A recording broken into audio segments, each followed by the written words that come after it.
Scatto del Fagiano. This rather strange phrase translates literally to pheasant attack and was coined by Italian Eurosport commentator Riccardo Magrini, nicknamed Il Magro.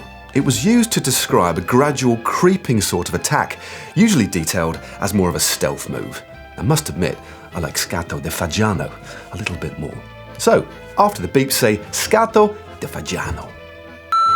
Scatto del Fagiano. Scatto del Fagiano. Flap, flap, flap, flap. Nice one. Il gruppo. Il gruppo means peloton.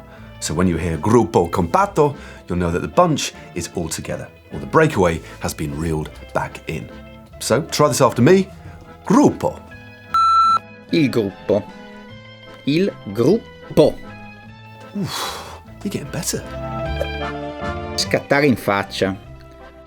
This cracking little phrase sounds more like an insult than anything else, as when translated, it quite literally means take off in your face. Now what it's meant to be conveying, however, is the moment you attack and drop another rider, or just simply blow them off your wheel with a devastating turn of speed. I love this one. So try it after me. Scattare in faccia. Scattare in faccia.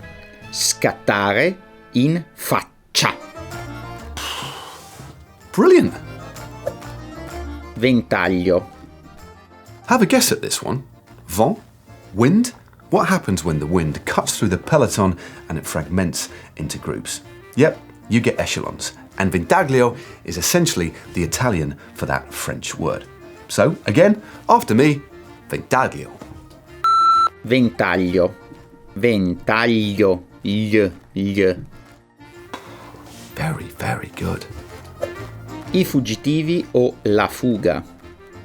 I kind of like the idea of a cycling fugitive, so what better way to describe the breakaway group, or the escapees than il fugitivi?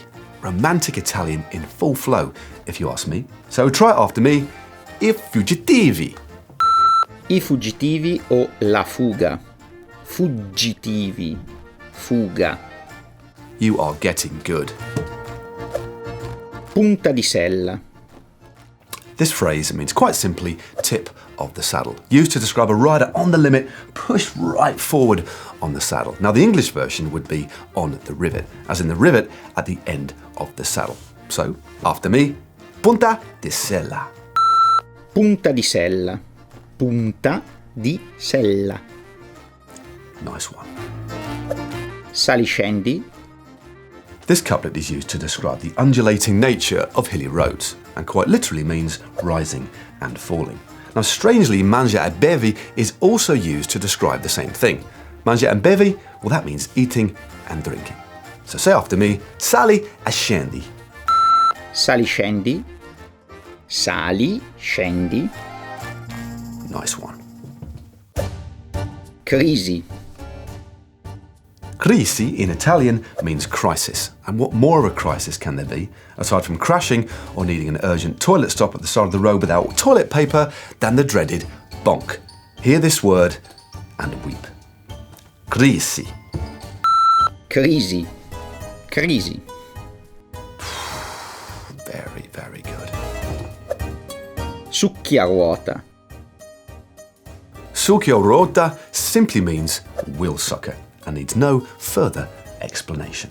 So the last one, repeat after me, succhia ruota. Succhia ruota. Succhia k ruota. 10 out of 10! I think you'll agree the Italians certainly have some very creative ways of describing our sport. But do you have any you'd like to add? If you do, leave them down below in the comment section. Now, as you might have noticed, I'm wearing a rather fetching pink t-shirt. You can buy those at the GCN shop, and there's a link in the description below this video. Now, as it is Giro time, how about checking out our video on the key climbs of this year's race by clicking just down here. And don't forget to like.